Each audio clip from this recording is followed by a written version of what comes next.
기존 야당은 윤석열 정권을 충분히 견제하지 못하고 있습니다. 그들 스스로 도덕적, 법적으로 떳떳하지 못하기 때문입니다. 이미 윤석열 대통령이 나쁘냐 이재명 대표가 나쁘냐에 대한 판단을 마쳤습니다. 둘 다 나쁩니다. 그렇지 않습니까? 우리를 이 위치에 오게 만들었던 그 사람에 대한 분노를 잠시 멈추고 우리를 간절히 기다리고 있는 국민들의 마음을 헤아려서 미래를 제시해야 된다. 예, 어제 이낙연 전 대표와 함께하는 그 창당 발기인 대회에서 새로운 미래죠. 새로운 미래 창당 발기인 대회에서 이낙연 전 대표 그리고 이준석 전 대표가 한 발언을 차례로 듣고 오셨습니다. 과연 제3지대 신당들이 설 전에 하나가 될 수 있을까요, 여러분? 각자 머릿속 시간표가 상당히 달라 보여요. 그러다 보니까 설 전은 물론이고 총선 전에도 하나가 될 수 있을까? 혹시 어려운 거 아니야? 이런 이야기도 슬슬 나오기 시작합니다. 제3지대 신당 가운데 가장 빠른 진도를 뽑고 있는 곳으로 가보겠습니다. 개혁신당 어제는 당명과 로고를 발표했는데요. 이쪽이 진도는 가장 빠른데 오히려 설 전 합당에 대해서는 약간 회의적이더라고요. 직접 들어보죠. 개혁신당 이준석 정강정책위원장 나오셨습니다. 어서 오십시오. 네, 안녕하세요. 신당의 이름을 결국은 개혁신당으로 확정하셨네요. 그렇죠. 저희도 뭐 다른 당명들도 고려하고 있었고 공모를 해볼까 하기도 했는데 예. 결국에는 이미 인지도가 생겨버린 저희 가칭 개혁신당의 개혁신당을 쓰겠다 이렇게 내부적으로 결론이 났습니다. 로고하고 상징 색도 어제 발표가 됐는데 저희가 지금 유튜브와 레인보우로 보여드리고 있습니다. 로고는 오늘보다 나은 내일 개혁신당. 그리고 상징색은 오렌지색인가요, 저게? 예, 이게 뭐 원래 택시에 쓰면은 꽃담 황토색이고, 예, 저희는 그래서 뭐 그냥 개혁 오렌지라고 하자라고 이제 얘기했는데. 개혁 오렌지다. 예, 예. 오늘 넥타이 혹시 맞춰서 입고 나오신 거예요? 넥타이 색깔이랑 비슷한데. 그 허은하 의원님 이제 좀 맞춰 입고 다니라고 그래가지고, 예, 사실 이런 색깔이 흔하지 않은데 넥타이가? 허은하 의원님이 요즘 말을 세게 하셔서 이제 그 굉장히 정책적으로 예. 그 세게 이야기해서 전사 이미지가 있는데 원래 대한민국 최고의 이미지 컨설턴트셨습니다. 예. 이미지 컨설턴트시죠. 맞아요. 예. 맞아요. 허은하 의원의 조언으로 오늘 색깔까지 맞춰서 예. 입고 오신. 근데 이 오렌지 색깔은 아는 분은 아시겠지만 안철수 의원의 당에서도 예전에 잠깐 쓰지 않았어요, 오렌지색? 맞습니다. 그 국민의당 1이 이제 사실 청록색과 연두색이었고, 맞아요. 국민의당 2가 이제 오렌지색이었죠. 그런데 김현정 뉴스쇼가 오렌지색이라는 얘기를 하는 사람도 있습니다. 저희 예, 그렇기 때문에 저희는 십몇 년 된 따라하신 거 아니에요, 혹시? 해석은 마음대로입니다. 김현정 뉴스 칼라 배색이 흰색, 까만색, 주황색이다라고 누가 지적했는데. 저 로고 보이죠, 여러분? 예, 예. 위쪽에. 그래서 저희도 로고에 흰색, 주황색, 까만색이다. 그래서 김현정당이다 이런 얘기도 나옵니다. 그런데 저는 이렇게 생각해요. 당색이라는 것이 네. 뭐 특별한 의미를 투영할 수도 있겠지만은 저희는 사실 파란 계열은 민주당이 다 썼고요. 예. 민주당이 사실은 여러 개의 컬러를 동시에 씁니다. 뭐 민트색도 들어있고 파란색도 들어있고 군청색도 들어있고 하기 때문에 그건 좀 피해가려고 했고 국민의힘은 빨강색 계열이다 보니까 예. 좀 피하려고 하다 보니까 오렌지 아니면은 그 초록색 계열인데 예. 아니면 또 뭐 아주 진한 군청색 네이비색 같은 거 쓰지 않은 분도 있었는데 예. 대한민국에 패딩 입고 다니는 사람 많고 그 사람들이 다 까만색이나 군청색이기 때문에 예. 그거 입고 선거운동 못합니다. 그 색깔이 좀 현실적인 튀어야 문제도 되고. 있습니다. 예, 알겠습니다. 그래서 안철수 의원의 당 색깔 따라한 거 아니고 뉴스쇼 따라한 거 아니고 독창적으로 고안한 색깔이다. 그 말씀을 하신 원래 거예요. 해석이 여러 가지면 그냥 좋은데요. 저희가 의도한 건 아닌데 어떤 분은 이렇게 언론인 한 분이 해석하시더라고요. 예전에 민주노동당 시절에 노회찬 의원이 계실 때 네. 이제는 50년 된 불판을 갈아야 됩니다. 라고 예. 했을 때 그때의 상징색이 오렌지색이다. 그런가요? 예, 불판 갈라는 거냐 뭐 이렇게 얘기하기도 하는데 아. 전혀 그런 의도는 없었지만 해석은 다양하게 해주시는 거 감사합니다. 하여튼 해석은 자유다. 예, 그 말씀. 당원도 공개를 하셨는데 예. 그 당원 자격 조항이 민주당 당원 자격 조항하고 글자 수까지 똑같다. 이거 복사해서 붙인 거 아니냐? 뭐 이런 언론 보도도 있었어요. 이게 좀 당황스러운 건데 당헌은 공개한 적이 없습니다.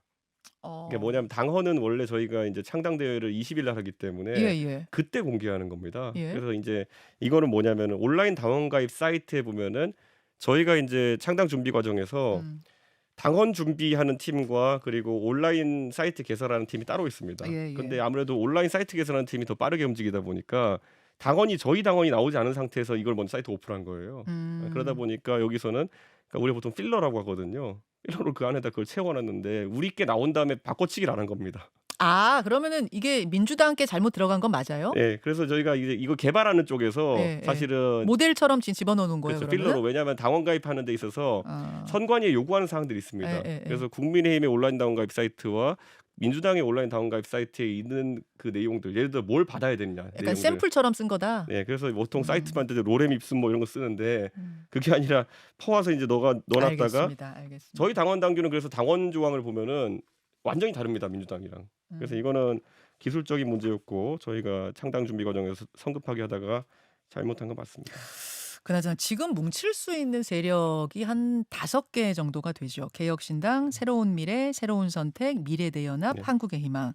사실 지금까지 제 머릿속에는 당대당 통합 방식만이 머릿속에 있었는데 혹시 그게 아니라 A당의 B당 구성원들이 개별 입당하는 방식, 뭐 일종의 흡수 통합 방식 이런 것도 염두에 두고 계세요?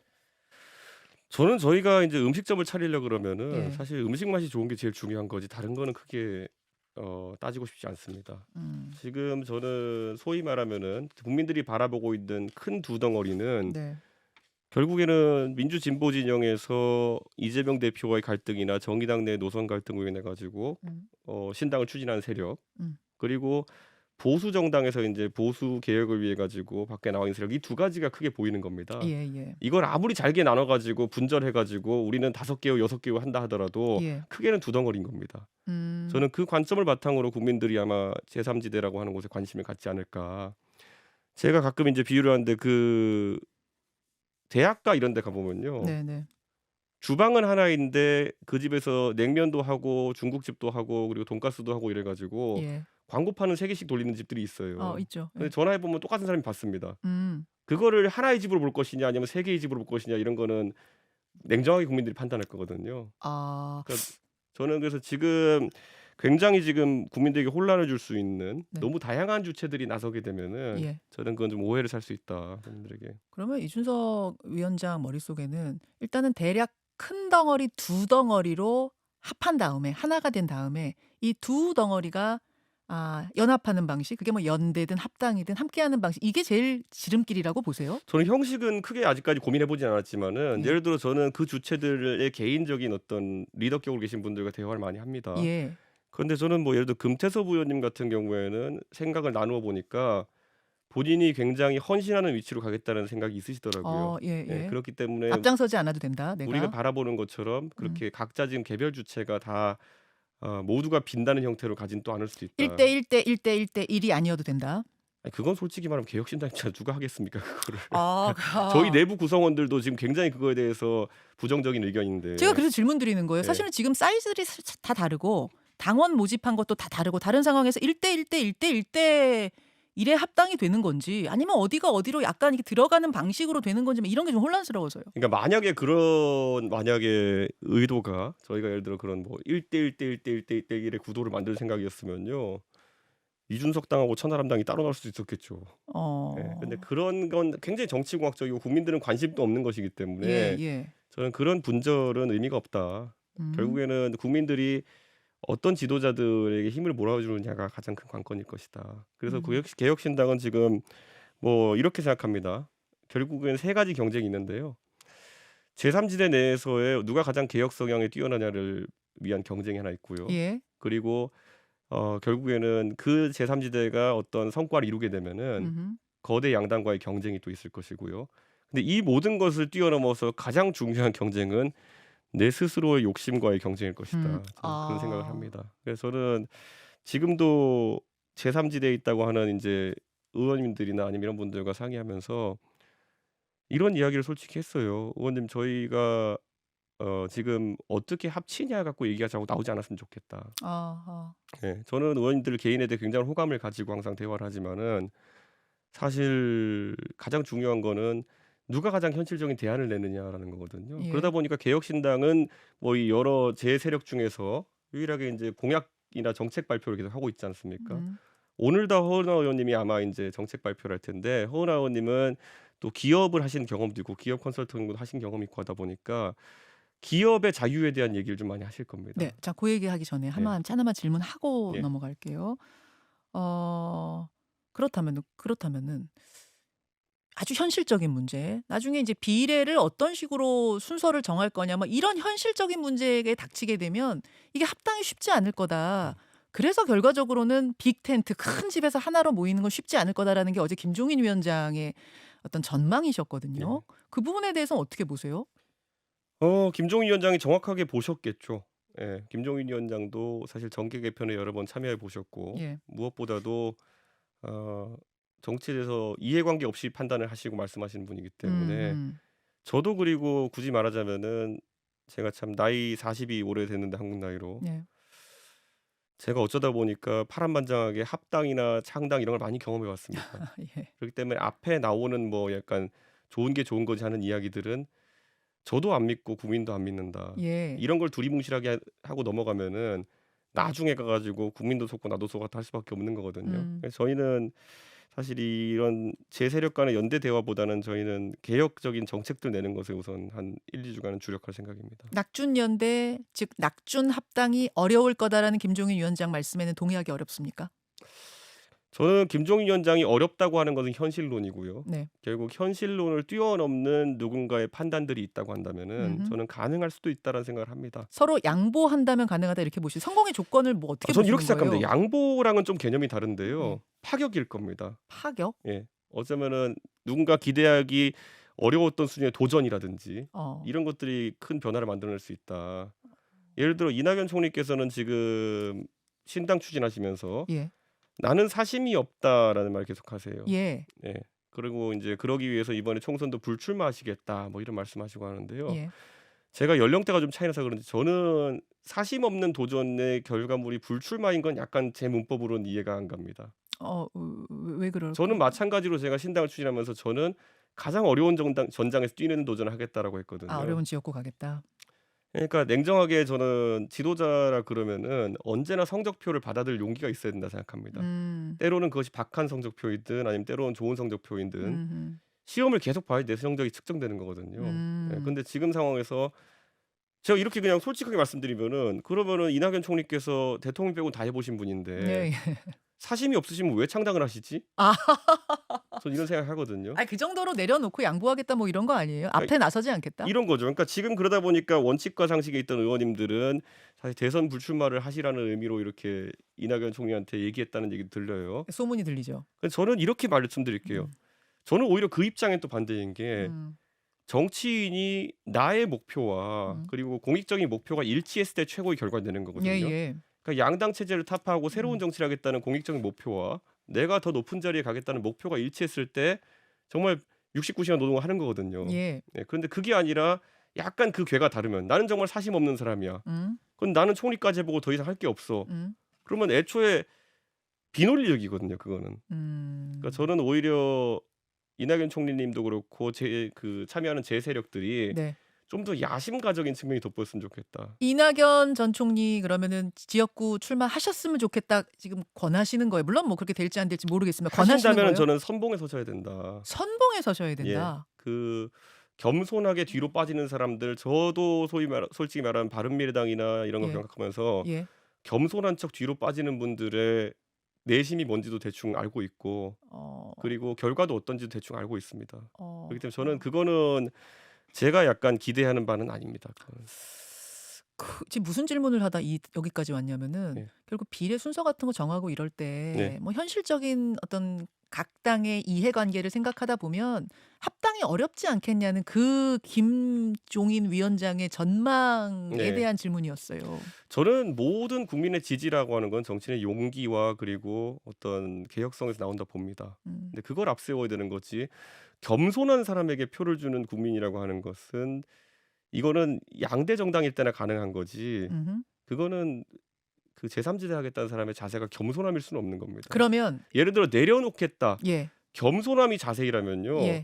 기존의 정당이 머물러 있는 게 겸손함이고 내려놓는 자세죠. 그 예를 들면 비례 순서가 이제 정해져야 될 텐데 그때 각 정파들이 각 네. 결사체들이 그걸 놓고 같이 뭐 공정하게 경쟁한다든지 이런 식의 파격적인 방법을 쓰겠다 그 말씀이세요? 저희는 경쟁주의자들이니까 개혁신당에서는 어. 경쟁주의자적인 관점을 많이 가져갈 테고요. 그런데 또 반대로 이제 또 다른 제 정파들은 어떤 생각할지 모르겠지만은 예. 개혁신당 입장에서는 되게 그런 걸 진지하게 생각합니다. 예, 그냥 음. 말로써 음. 나 보통 사람이에요, 나 겸손한 사람이에요 음. 이런 거는 음. 저희가 아주 냉정하게 그냥 안 들리는 그런 거라서요. 그렇군요. 그래서 이제 파격이다라는 말씀을 하셨고 네. 그 파격이라는 기준으로 본다면 낙준 연대, 뭐 낙준 합당 하나가 전체가 되는 빅텐트 큰 집 불가능하지 않다라고도 보시는 것 같고요.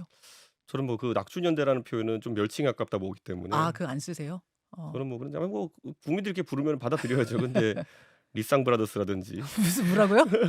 리쌍 브라더스가 뭐에 두 있으라고요? 명의 이씨 해가지고 근데 근데 그거는 뭐 국민들이 지지하는 국민들이 많아지면 좋은 명칭을 가지고 그걸 유도하겠죠. 그러니까 아무튼 리쌍 브라더스 불가능하지 않다 이렇게 예. 보시면 돼요. 이렇게 보면 돼요.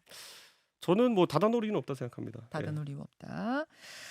알겠습니다. 총선이라는 게 뭐 다른 당의 움직임과도 맞물려서 돌아가는 거니까 다른 당 움직임도 한번 보죠. 우선 국민의힘 불체포 특권 포기, 금고용 이상 확정 시 국회의원 세비 반납, 그리고 자당의 귀책 사유로 열리는 보궐선거에서는 공천하지 않겠다. 여기에 더해서 우리 당에게 과반 이상을 주시면 법을 개정해서 국회의원 정수를 250명으로 축소하겠다 어제 발표했습니다. 어떻게 보셨어요? 저는 정치에 있으면은 덩어리 표들이 있습니다. 음. 근데 여기서 선거를 앞두고 그런 덩어리 표들 끌어내기 위한 노력이 있는데 정당이 가장 손대면 안 되는 표가 정치 혐오에 기반한 표거든요. 어. 예. 그러니까 사실 우리 인터넷에 가보면 뭐 있는 블로그 가보면은 국회의원이 100몇십 가지 특권이 있다 뭐 이런 거 있잖아요. 예, 예. 그 안에 내용이 대부분 허위예요. 음. 그러니까 정치 개혁을 하지 말라 하나 이런 선악 구도로 가는 순간 음흠. 굉장히 포퓰리즘적이 많이 튀어나오거든요. 이 방향으로 가면 옛날에 국회의원 100명 하자는 사람도 있었어요. 네, 근데 그 있었죠. 사람들이 나중에 가지고 그럼 선명한 대안으로 인정받았냐 그렇지 않거든요. 저는 포퓰리즘이라고 보세요. 포퓰리즘보다도 그냥 이거 관습적으로 그냥 뭐 국회의원은 다 도둑놈이야 이거부터 하는 분들이 있어요. 예, 근데 예. 이 표에 소구하겠다는 건 사실 더 나은 대안이 없다. 예전에 제가 인요한 위원장 혁신위 하실 때 제가 이런 말 했어요. 뭐 1호, 2호는 뭐 징계 해제하고 이런 거 하실 때 제가 혁신위의 수명이라는 건 저도 혁신위원장 해봤으니까 예. 특권 내려놓기 얘기하는 순간 어느 당이든 혁신이 끝났다 보면 된다라고 기자들한테 얘기한 적이 있어요. 아, 너무 식상해서 더 이상 왜냐하면 나올 거 없다? 뻔하거든요. 나올 게 없다. 불체포 특권에 이렇게 하는 거거든요. 근데 저는 정치 혐오에 기반한 표라고 하는 거는 이거 경쟁 가면은 골치 아프고 예를 들어 이런 거 있어요. 이거 하다 보면 나오는 게 세비 반납 나와요. 예, 소비원은 예. 근데 세비 반납 이런 거 아니면 세비 깎아라. 음. 지금 국회의원들이 한 1억 5천 받는다고 하는데 사실 그게 일을 제대로 안 하니까 깎아라 이런 요인이 나올 수 있지만요. 이게 일반적으로 어떤 방향으로 가냐면요. 국민의힘의 대부분의 의원들은 먹고 살 만큼 있으니까 괜찮아요. 근데 정말 젊은 사람들이나 아니면 정말 노동운동가라든지 아. 아니면은 이런 사람들은 돈이 없기 때문에 정치를 못하는 상황이 발생하는 거죠. 저는 이런 거에 대해 가지고 되게 신중하게 접근해야 되는 거예요. 그러면 자 9명의 국회의원 보좌진이 많으니까 다 없애버리자. 뭐 스웨덴식으로 하자. 그러면요 보좌진이 없어지면 의원수 증대가 돼야 되는 게 스웨덴식이에요. 아하. 인구 대비 의원수 증대돼야 되는 것이거든요. 근데 이게 나중에 다 프랑켄슈타인식으로 모아놓고 보면 어떻게 되냐면요. 의원 수는 줄이고 보좌진도 줄이고 돈도 깎고 네. 그다음에 이렇게 되면요. 예. 되게 기형적인 국회 구조가 나오는 겁니다. 그냥 말 그대로 그냥 그 프랑켄슈타인 개혁안이 되는 건데 저는 이런 거는 거대 정당이 건드리는 게 보통 아니거든요. 이거 허경영 씨가 이거 선봉주자인 게 뭐 불효자는 사형부터 되게 많아요.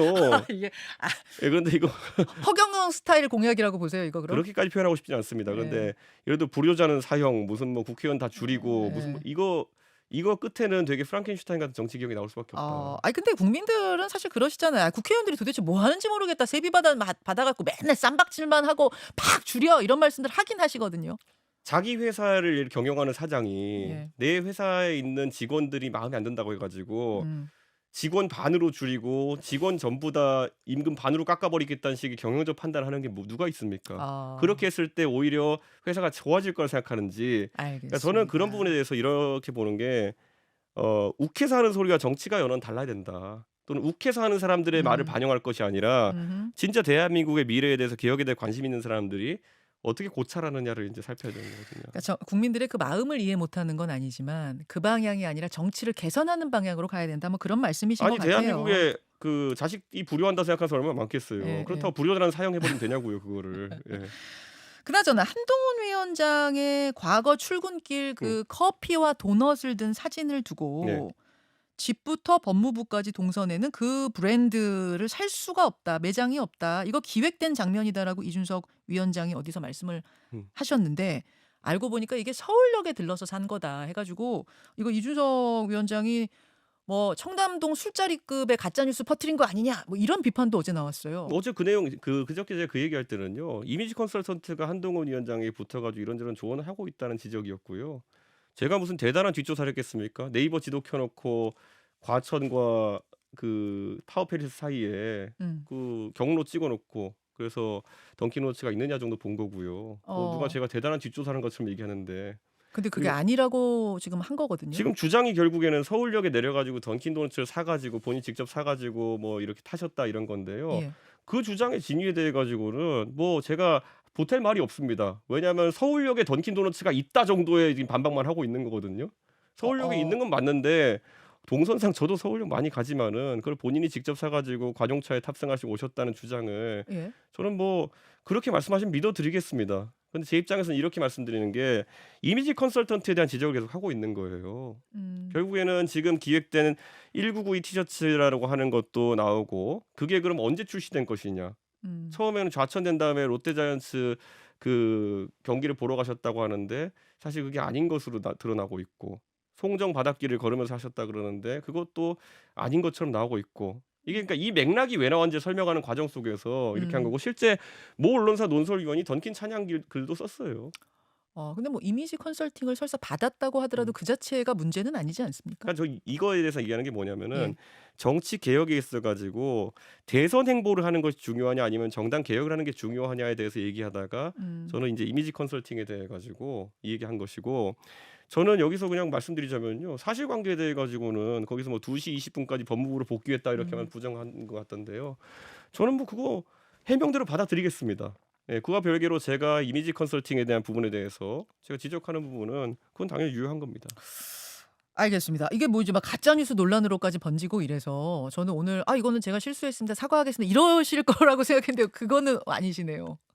아니 저는 이렇게 생각해요. 네. 그 지적에 대해 가지고 예. 예를 들어 사실관계라고 하는 것은 제 입장에서 제가 그게 장윤선 기자랑 한 유튜브 방송이거든요. 예, 유튜브. 거기서 가볍게 얘기하고 넘어간 건데 사실관계에서 계속 그 다툼을 할 생각이 있다고 한다면은 저는 거기 아까 말씀드렸잖아요. 인정하겠다. 그러면은 2시 20분에 복귀했다고 하는 법무부 측 주장을 제가 받아들이겠다. 예. 근데 제가 애초에 비판하는 지점은 결국에는 이미지 컨설팅 받아가지고 그런 부분에 너무 집착하면 안 된다는 내용이기 때문에 그 주장은 처리할 생각이 없습니다. 알겠습니다.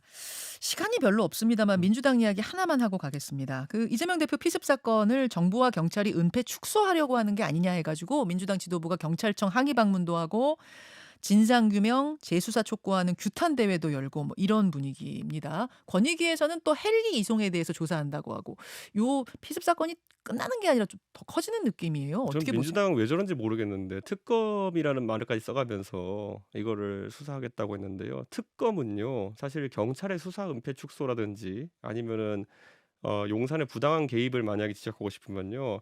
지금 이재명 대표 결사홍위 하는데 쏟는 노력만큼 그 이상을 최상병 특검에 쏟아야 됩니다. 예, 사실 권력에 의해 가지고 지금 누군가는 명예로운 군인 한 명이 지금 재판을 받는 과정 중에 있다면은 그게 더 시급한 거지. 자당의 당 대표가 사실 굉장히 안타까운 피습 사건이지만은 결국 업무에 복귀하셨고 그리고 민주당은 앞으로 이거를 충분히 따져볼 수 있는 역량을 가진 당이지만은 지금 박정훈 대령 같은 경우에는 지금 또 관심사에서 멀어지게 되면 외로운 싸움을 해야 되는 겁니다. 저는 박정훈 대령에 대해서 오히려 더 많은 노력을 하는 것이 민주당의 진정성 있는 모습일 거다. 물론 이재명 대표의 피습 사건과 같은 안타까운 일은 반복돼서 안 된다는 것이 개혁신당의 입장이지만은 왜 이렇게 호들갑입니까 민주당에게. 제가 이렇게 지적하고 싶고 이재명 대표께서 여기에 대해서 끊으셔야 됩니다. 끊으셔야 된다. 네, 끊어내셔야 되는 게 이런데 쏟을 역량이 있다 그러면 민생을 위해서 또는 억울한 일을 당하고 있는 박정훈 대령을 위해 가지고 더 많은 당력을 부었으면 좋겠다. 그러면 이재명 대표 얼마나 멋있습니까? 이 충성 경쟁을 왜 즐기고 계신 겁니까? 저는 이거는 아니라고 보고, 저는 이재명 대표 입장에서 사실 1년 반 가까운 그 대표직 하시는 동안에 뭐 여러 가지 법정 출석도 하셔야 되고 이런 게 있지만은 너무 얼굴을 안 비추세요. 이런저런 현안이나 아니면 이런저런 음. 그 정치적 어떤 음. 그런 이슈에 현장의 대해서? 이슈에 대해서 안 나타나고 계시는데, 저는 이재명 대표가 더 박력 있는 모습을 보이지 않는다면은, 저는 윤석열 정부에 불만을 가진 국민이 많아진다 한들 여권 심판의 주체로서 이재명 대표의 색이 좀 바랄 수 있다 이런 생각합니다. 알겠습니다. 개혁신당 제3지대 이야기부터 국민의힘, 민주당에 대한 시각까지 오늘 함께 해봤습니다. 이준석 개혁신당 정강정책위원장 네. 오늘 고맙습니다. 예, 감사합니다.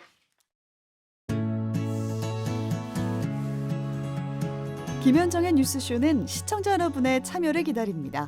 구독과 좋아요, 댓글 잊지 않으셨죠? 알림 설정을 해두시면 평일 아침 7시 20분 실시간 라이브도 참여하실 수 있습니다.